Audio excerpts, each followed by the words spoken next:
Shemo, Exode, chapitre 36, Bible de Yehoshua à Machia. Et Betsa, Leuel et Oholiab, et tous les hommes au cœur sage, auxquels Yahweh avait donné de la sagesse et de l'intelligence, pour savoir faire tout l'ouvrage du service du lieu saint, firent selon toutes les choses que Yahweh avait ordonnées. Moshe donc appela Betsa-Leuel et Oholiab et tous les hommes d'esprit, dans le cœur, desquels Yahweh avait mis de la sagesse. Et tous ceux qui furent émus en leur cœur de se présenter pour faire cet ouvrage, lesquels emportèrent de devant Moshe toute l'offrande que les enfants d'Israël avaient apportée pour faire l'ouvrage du service du lieu saint.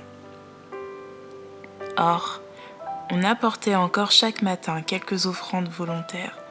C'est pourquoi tous les hommes sages qui faisaient tout l'ouvrage du lieu saint vinrent chacun de l'ouvrage qu'ils faisaient et parlèrent à Moshe en disant : Le peuple ne cesse d'apporter plus qu'il ne faut pour le service et pour l'ouvrage que Yahweh a ordonné de faire.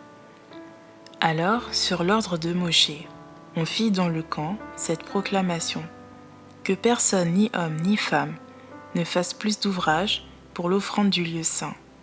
On empêcha ainsi le peuple d'en offrir, car ils avaient assez d'affaires pour tout l'ouvrage à faire, et il y en avait même en surplus. Tous les hommes donc, au cœur sage, d'entre ceux qui faisaient l'ouvrage, firent le tabernacle avec 10 tapis de fin lin retors, de fil violet, de pourpre rouge et d'écarlate de cochenille. Et ils y firent des chérubins, ouvrage d'ingénieur. La longueur d'un tapis était de 28 coudées, et la largeur du même tapis de 4 coudées. Tous les tapis avaient une même mesure. Et ils joignirent 5 tapis l'un à l'autre, et les 5 autres tapis l'un à l'autre. Et ils firent des lacets d'étoffe violette sur le bord d'un tapis, au bord de celui qui était attaché. Ils en firent ainsi au bord du dernier tapis, dans l'assemblage de l'autre. Ils firent 50 lacets à un tapis, et 50 lacets au bord du tapis, qui était dans l'assemblage de l'autre, les lacets étant vis-à-vis l'un de l'autre. Puis on fit 50 agrafes en or, et on attacha les tapis l'un à l'autre avec les agrafes. Cela devint un seul tabernacle. Puis on fit des tapis de poils de chèvre pour servir de tente au-dessus du tabernacle. On fit 11 de ces tapis. La longueur d'un tapis était de 30 coudées et la largeur du même tapis de 4 coudées. Les 11 tapis étaient d'une même mesure. Et on assembla 5 de ces tapis à part et 6 tapis à part. On fit 50 lacets au bord du tapis, à l'extrémité d'un assemblage. Et on fit 50 lacets au bord du tapis, du second assemblage. On fit aussi 50 agrafes de cuivre pour assembler la tente afin qu'elle forme un tout.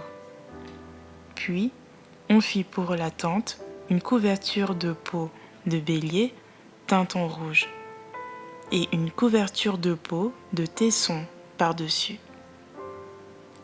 Et on fit pour le tabernacle des planches en bois d'acacia qu'on fit tenir debout. La longueur d'une planche était de 10 coudées et la largeur de la même planche d'une coudée et demie. Il y avait pour chaque planche 2 tenons, joints l'un à l'autre. On fit la même chose pour toutes les planches du tabernacle. On fit donc les planches pour le tabernacle, 20 planches pour le côté sud, vers le midi. Et au-dessous, des 20 planches, on fit 40 bases en argent, 2 bases sous une planche, pour ces 2 tenons, et 2 bases sous l'autre planche, pour ces 2 tenons. On fit aussi 20 planches pour l'autre côté du tabernacle, du côté nord, et leurs 40 bases en argent, 2 bases sous une planche, et 2 bases sous l'autre planche. Et pour le fond du tabernacle, vers l'occident, on fit 6 planches, On fit 2 planches pour les angles du tabernacle, aux 2 côtés du fond. Elles étaient jointes par le bas, et elles étaient jointes ensemble jusqu'au sommet par un anneau. On fit la même chose aux 2 planches qui étaient aux 2 angles. Il y avait donc 8 planches et 16 bases en argent, 2 bases sous chaque planche. Puis, on fit 5 barres en bois d'acacia pour les planches de l'un des côtés du tabernacle, et 5 barres pour les planches de l'autre côté du tabernacle, et 5 barres pour les planches du tabernacle pour le fond, vers le côté de l'Occident. On fit la barre du milieu pour traverser par le milieu les planches d'extrémité en extrémité, et on couvrit d'or les planches, et on fit leurs anneaux d'or pour y faire passer les barres, et on couvrit d'or les barres. On fit aussi le voile en étoffe violette, en pourpre rouge, en écarlate de cochenille et en fin lin retors. On y fit des chérubins, ouvrage d'ingénieur, et on lui fit 4 colonnes en bois d'acacia, qu'on couvrit d'or, ayant leurs crochets d'or. On fondit pour elles 4 bases d'argent. On fit aussi à l'entrée de la tente un rideau en étoffe violette, en pourpre rouge, en écarlate de cochenille et en fin lin retors. On y fit des chérubins, ouvrage d'ingénieur, et on lui fit 4 colonnes en bois d'acacia, qu'on couvrit d'or, ayant leurs crochets d'or. On fondit pour elles 4 bases d'argent. On fit aussi à l'entrée de la tente un rideau en étoffe violette, en pourpre rouge, en écarlate de cochenille, en fin lin retors et en ouvrage de broderie. Et ces 5 colonnes, avec leurs crochets, on couvrit d'or leurs chapiteaux et leurs filets, mais leurs 5 bases étaient en cuivre. Shemot, Exode, chapitre 37, Bible de Yehoshua Amashia.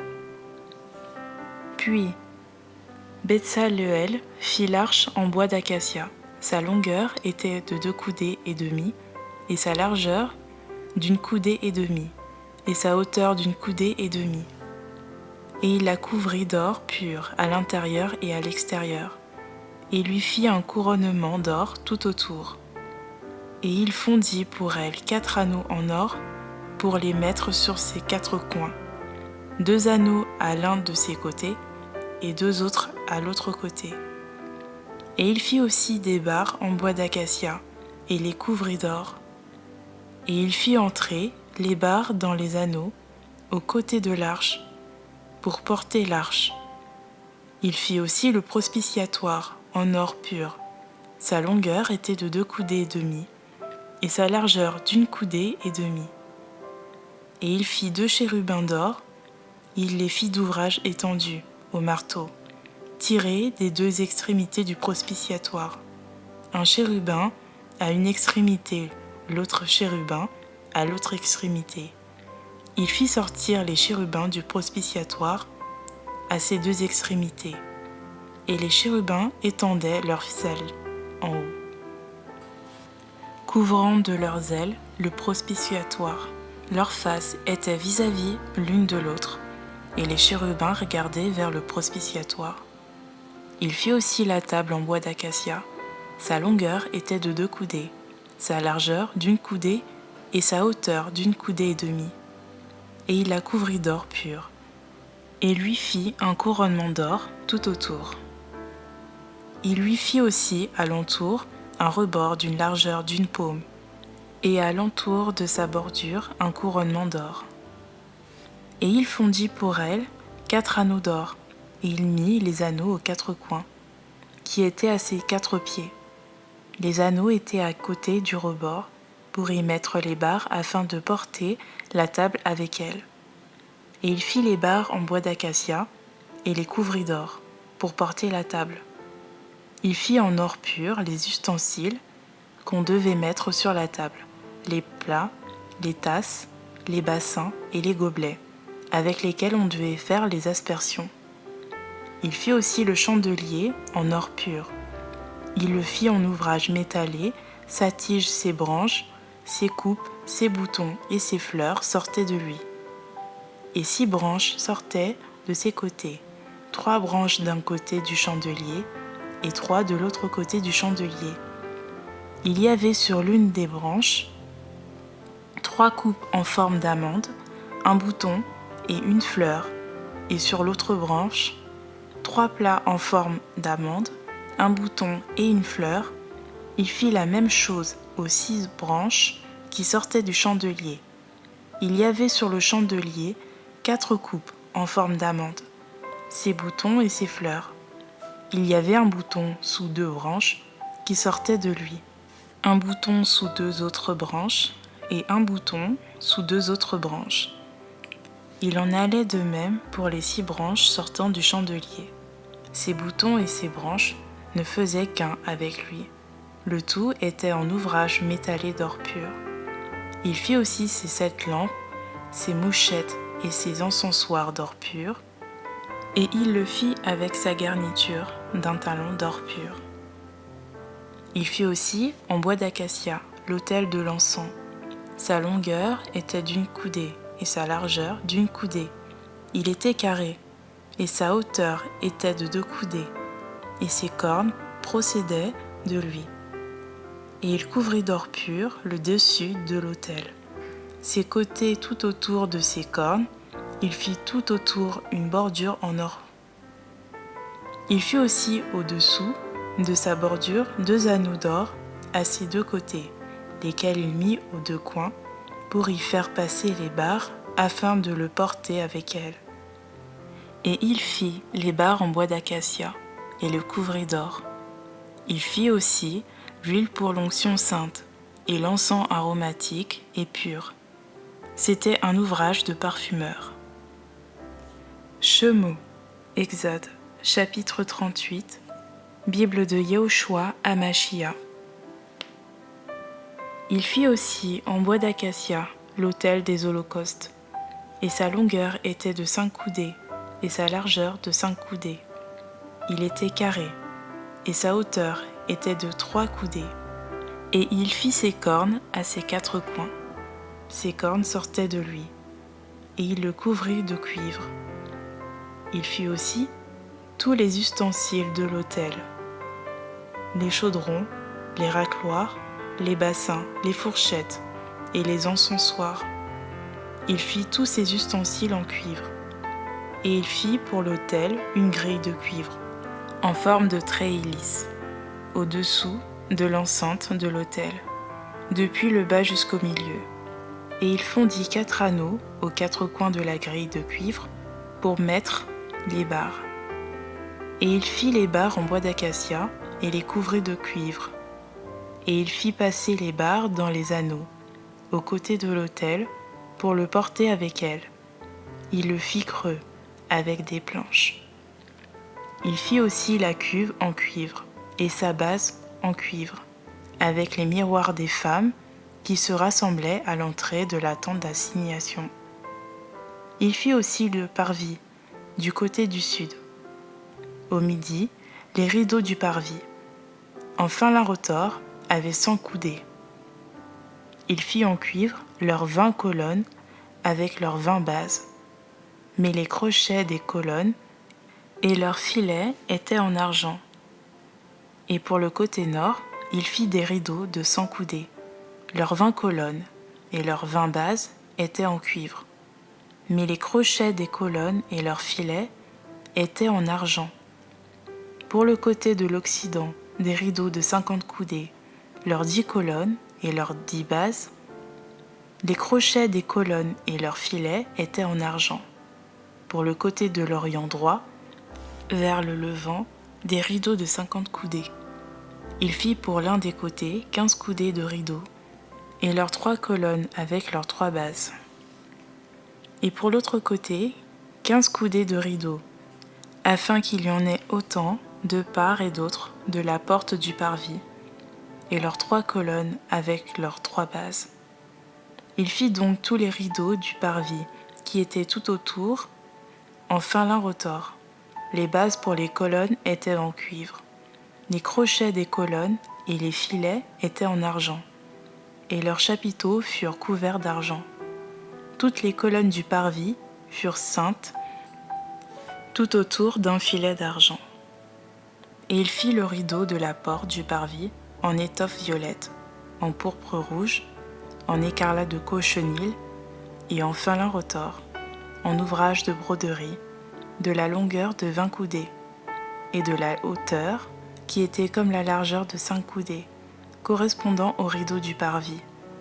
Et ces 4 colonnes avec leurs bases de cuivre et leurs crochets d'argent, la couverture aussi de leurs chapiteaux et leurs filets d'argent, et tous les pieux du tabernacle et du parvis, tout autour en cuivre. Voici le compte des choses qui furent employées pour le tabernacle du témoignage, compte dressé sur l'ordre de Moshe par les soins des Lévites, sous la conduite d'Ithamar, fils du prêtre Aaron, et Betsaleel, fils d'Ouri, fils de Our, de la tribu de Yehuda, fit toutes les choses que Yahweh avait ordonnées à Moshe. Et avec lui, Oholiab, fils d'Aïch-Samak, de la tribu de Dan. C'était un artisan, un brodeur sur l'étoffe en violet, en pourpre rouge, en écarlate de cochenille et sur le fin lin. Tout l'or utilisé pour tout l'ouvrage du lieu saint, l'or des offrandes, fut de 29 talents et 730 cycles, selon le cycle du lieu saint, et l'argent de ceux de l'assemblée qui furent dénombrés fut de 100 talents et 1775 cycles, selon le cycle du lieu saint, un demi-cycle par tête, la moitié d'un cycle selon le cycle du lieu saint. Tous ceux qui passèrent par le dénombrement depuis l'âge de 20 ans et au-dessus furent 603 550. Il y eut donc 100 talents d'argent pour fondre les bases du lieu saint et les bases du voile, 100 bases de 100 talents, un talent pour chaque base. Mais des 1775 cycles, il fit les crochets pour les colonnes, et il couvrit leurs chapiteaux, et il en fit des filets tout autour. Le cuivre des offrandes fut de 70 talents et 2400 cycles. On en fit les bases de la porte de la tente d'assignation, l'autel de cuivre avec sa grille en cuivre et tous les ustensiles de l'autel, et les bases tout autour du parvis, les bases de la porte du parvis, et tous les pieux du tabernacle, et tous les pieux du parvis tout autour. Shemo, Exode, chapitre 39. Bible de Yehoshua Hamashia. Ils firent aussi les étoffes teintes en violet, en pourpre rouge et en écarlate de cochenille, les vêtements en ouvrage tressé, pour le service dans le lieu saint, et ils firent les vêtements sacrés pour Aaron, comme Yahweh l'avait ordonné à Moshe. On fit donc l'éphod en or, en étoffe violette, en pourpre rouge, en écarlate de cochenille et en fin lin retors. Or, on étendit des lames d'or et on les coupa par filets pour les entrelacer dans les étoffes teintes en violet, en pourpre rouge, en écarlate de cochenille et dans le fin lin, ouvrage d'ingénieur. On fit à l'éphod des épaulettes qui s'attachaient en sorte qu'il était joint par ses 2 extrémités, et la ceinture de l'éphod, celle qui est dessus, était de travail identique, en or, en étoffe violette, en pourpre rouge, en écarlate de cochenille et en fin lin retors, comme Yahweh l'avait ordonné à Moshe. On enchâssa aussi les pierres d'onyx dans leur monture d'or, ayant les noms des enfants d'Israël gravés, comme on grave les sceaux, et on les mit sur les épaulettes de l'éphod, afin qu'elles soient des pierres de souvenir pour les enfants d'Israël, comme Yahweh l'avait ordonné à Moshe. On fit aussi le pectoral d'ouvrage d'ingénieur, comme l'ouvrage de l'éphod, en or en étoffe violette, en pourpre rouge, en écarlate de cochenille et en fin lin retors. On fit le pectoral carré et double. Sa longueur était d'une paume et sa largeur d'une paume de part et d'autre. Et on le garnit de 4 rangs de pierres. À la première rangée, on mit une sardoine, une topaze et une émeraude. À la seconde rangée, une escarboucle, un saphir et un diamant. À la troisième rangée, une opale, une agate et une améthyste. À la quatrième rangée, une chrysolite, un onyx et un jaspe, enchâssés dans leur monture d'or. Ainsi, il y avait autant de pierres qu'il y avait de noms des enfants d'Israël, 12 selon leur nom, chacune d'elles gravée comme des sceaux, selon le nom qu'elle devait porter. Et elle était pour les 12 tribus. Et on fit sur le pectoral des chaînes en or pur, tressées en forme de cordon. On fit aussi 2 montures en or et 2 anneaux en or, et on mit les 2 anneaux aux 2 extrémités du pectoral. Et on mit les 2 chaînettes d'or faites à cordon dans les 2 anneaux à l'extrémité du pectoral. Et on mit les 2 autres bouts des 2 chaînettes faites à cordon aux 2 montures, sur les épaulettes de l'éphod, sur le devant de l'éphod. On fit aussi 2 autres anneaux en or et on les mit aux 2 autres extrémités du pectoral, sur son bord, qui était du côté de l'éphod à l'intérieur. On fit aussi 2 autres anneaux d'or et on les mit aux 2 épaulettes de l'éphod par le bas, répondant sur le devant de l'éphod, à l'endroit où il se joignait au-dessus de la ceinture de l'éphod. Et on joignit le pectoral élevé par ces anneaux aux anneaux de l'éphod avec un cordon d'étoffe violette, afin qu'il tienne au-dessus de la ceinture de l'éphod, et que le pectoral ne bouge de dessus l'éphod, comme Yahweh l'avait ordonné à Moshe. On fit aussi la robe de l'éphod d'ouvrage tissé et entièrement d'étoffe violette. Et l'ouverture pour passer la tête était au milieu de la robe, comme l'ouverture d'une côte de mailles. Il y avait un ourlet à l'ouverture de la robe, tout autour afin qu'elle ne se déchire pas. Aux bordures de la robe, on fit des grenades en étoffe violette, en pourpre rouge, en écarlate de cochenille, en fil retors. On fit aussi des clochettes en or pur. On mit les clochettes entre les grenades, aux bordures de la robe, tout autour, parmi les grenades.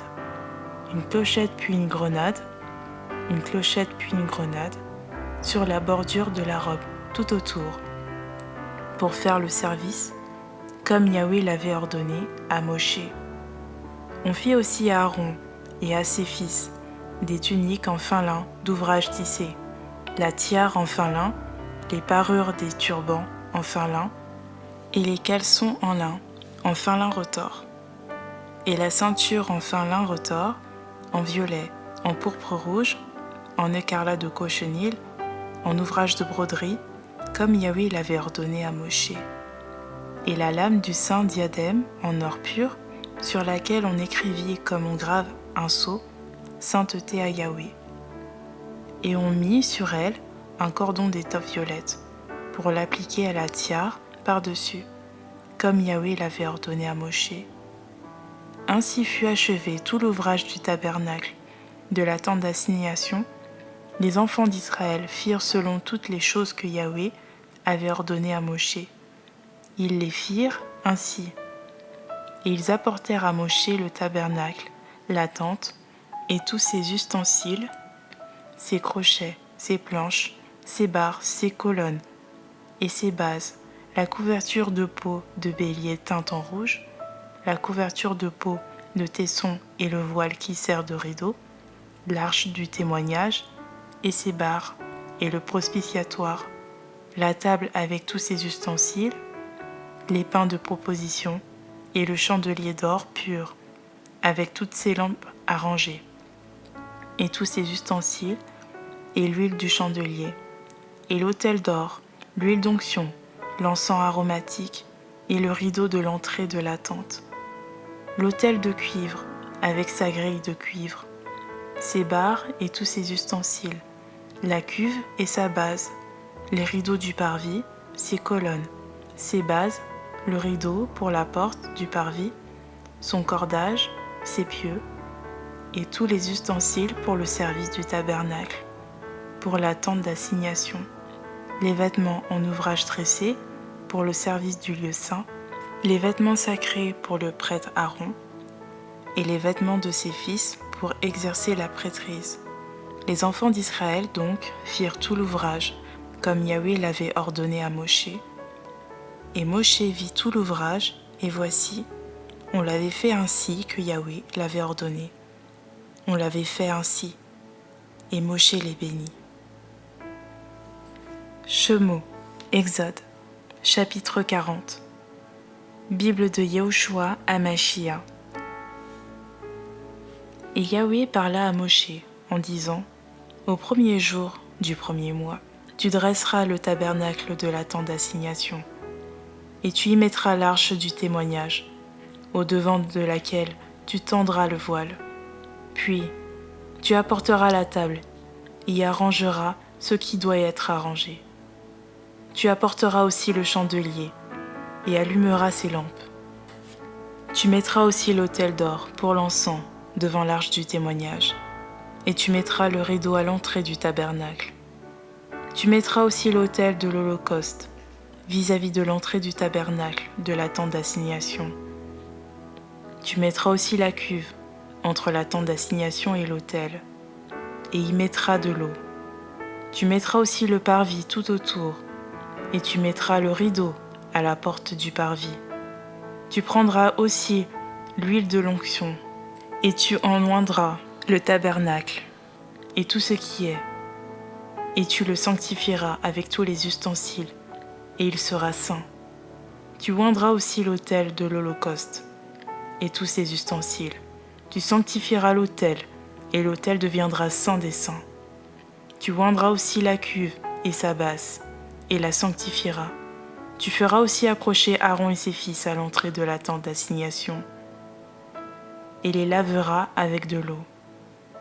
Et tu feras vêtir à Aaron les vêtements sacrés, et tu l'oindras et le sanctifieras, et il exercera la prêtrise pour moi.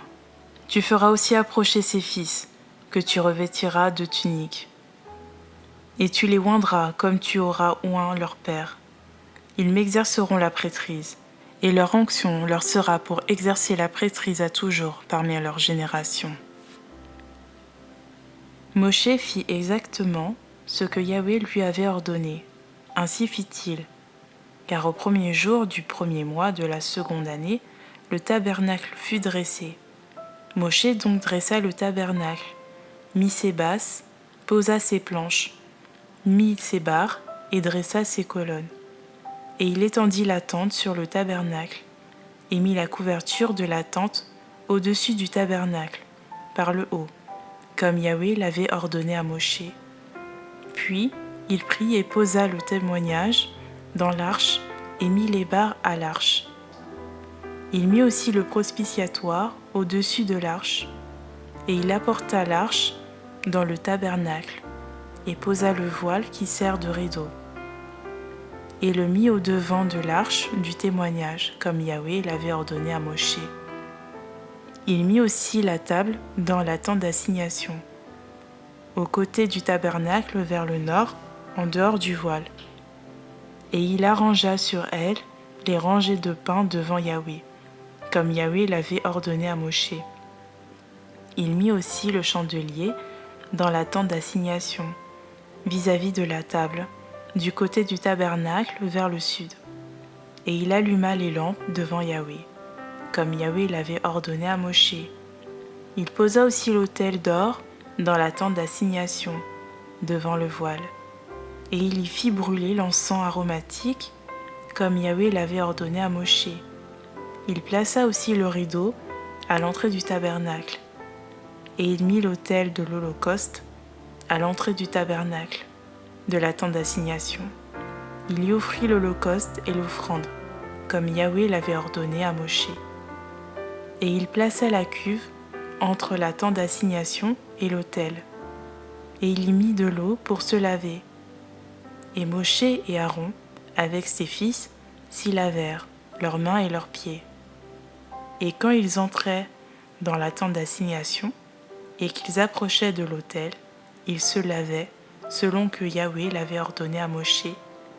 Il dressa aussi le parvis tout autour du tabernacle et de l'autel, et tendit le rideau de la porte du parvis.